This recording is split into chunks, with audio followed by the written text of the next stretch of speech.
Coach Lackner, we're going to get started with a few questions for you.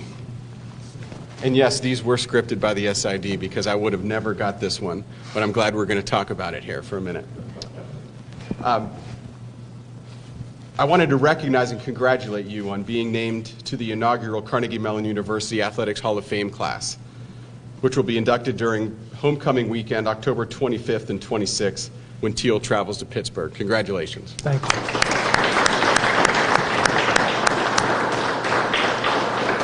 I know every year it seems like we talk about your time as a player and a coach at Carnegie Mellon, but what's this honor mean to you, to be a Carnegie Mellon football player, to be a Carnegie Mellon football coach since 1975? Well, it's certainly an honor, it being my alma mater and such. One of the guys asked if I was going in as a player or a coach. Obviously, they didn't watch me as a player because I'm going in as a player. It's a little uncomfortable talking about myself. I think that, looking back on the many years I've had at Carnegie Mellon, I've had a wonderful administration. I've had great players, and maybe as important as anything, I've had a group of coaches that have been incredible. In my 34 years as head coach, I've had a total of 3 coordinators, 1 defensive coordinator, and I'm on my 2nd offensive coordinator. So when you have that continuity within the coaching staff, it really adds, it solidifies your football program. Over the last 2 seasons, you've lost the program's all-time leading rusher, receiver, and passer. How does a team bounce back offensively from the loss of those key players in those key positions? I played for Chuck Clausing, and I coached for Chuck for 7 years, and he had a saying, just when they get good, they have to go and graduate on you. Those guys were all great players. But we as coaches suddenly didn't get lazy. We've recruited good players.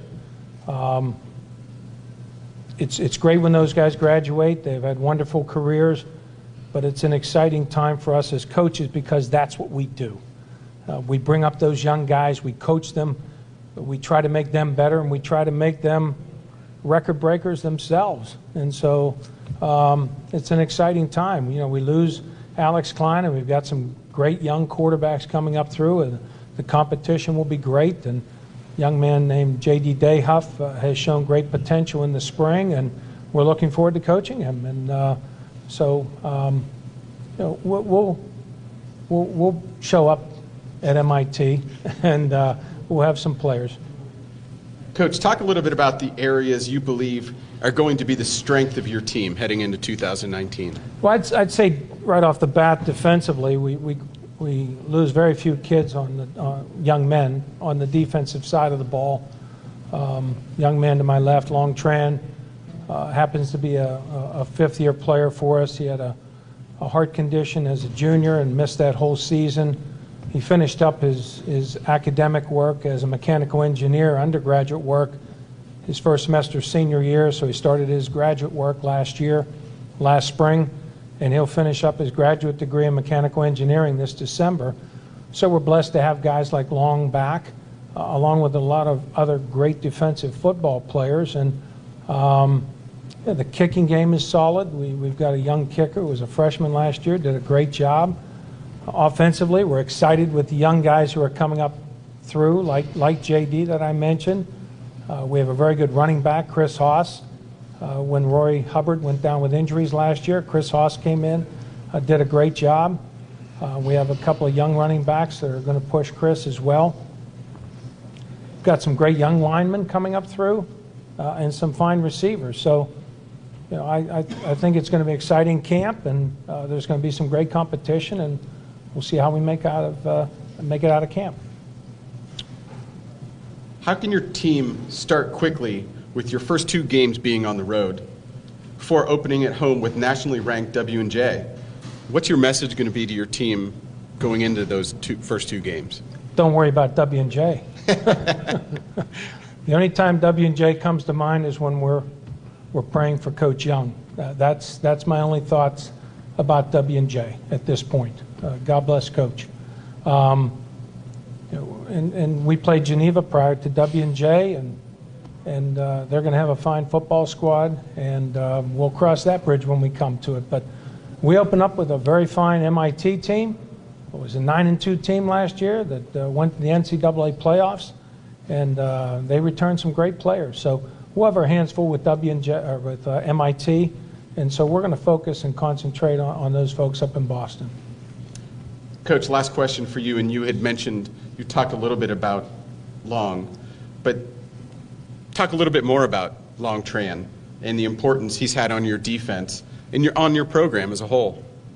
Well, he brings maturity to our program. I think we have a great culture at Carnegie Mellon within that locker room. I think chemistry, as a lot of other coaches have said, is critical to success.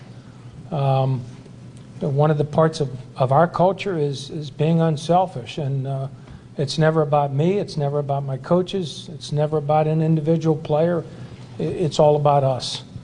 And Long's bought into that culture. I think our locker room is special, the guys in there are special. We as a staff, and we're constantly talking to our players about competing in everything that they do. Compete to be the best person you can be, compete to be the best student that you can be, and compete on the football field every day and every game and every snap.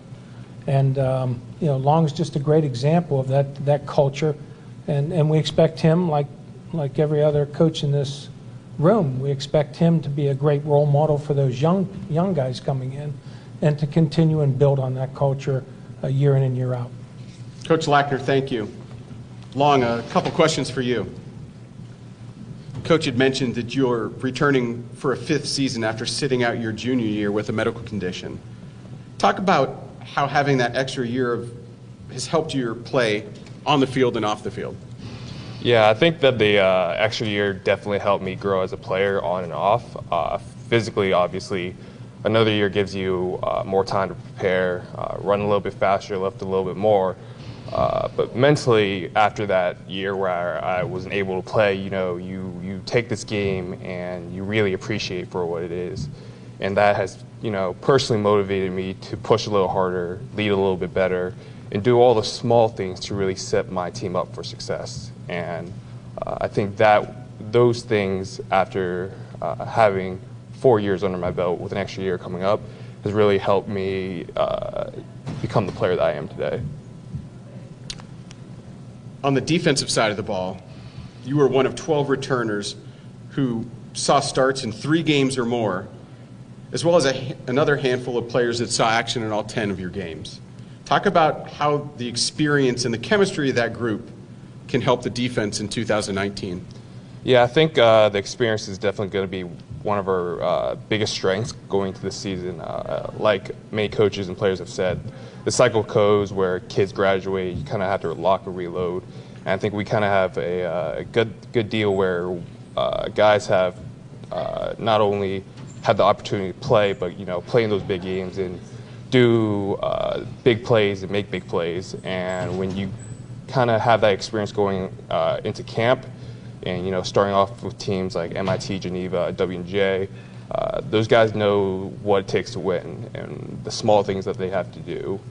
And it really helps with chemistry and making sure that these guys not only know what to do from the playbook, but instinctually what to do on the field when they get a read or a play to them. So it's definitely going to be one of our biggest assets. I'm really excited to come back, and honestly, it's one of the reasons why I decided to come back for a 5th year, because I know the group of guys that we have are very special. They're hard workers, and they play at such a high level that I have a lot of confidence going into the season.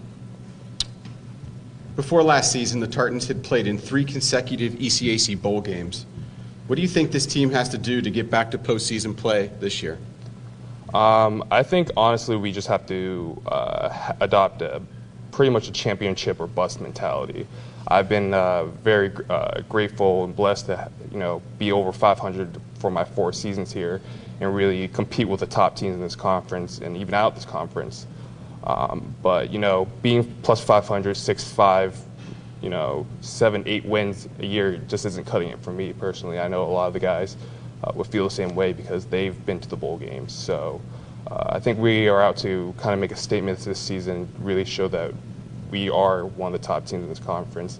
And when we adopt that mentality and we play to the best ability, and like Coach Lacker said, take a game a week at a time and not worry about the W&Js or the Case Westerns or any other team that may be tough in our schedule. As long as we take it one game at a time, I put our odds at probably the top. Long, last question for you. Tell us what it's like playing for a Hall of Fame coach who's coached and enjoyed playing at one institution over his entire career. Yeah, I think Coach Lackner's resume speaks for itself. He is Carnegie Mellon football. Not even from the football community, but he stands out that the administrators trust him. And the fact that, parents can come in on recruiting visits, and one of their biggest questions and one of our best selling points are, who is Coach Lackner? What does he bring to the table?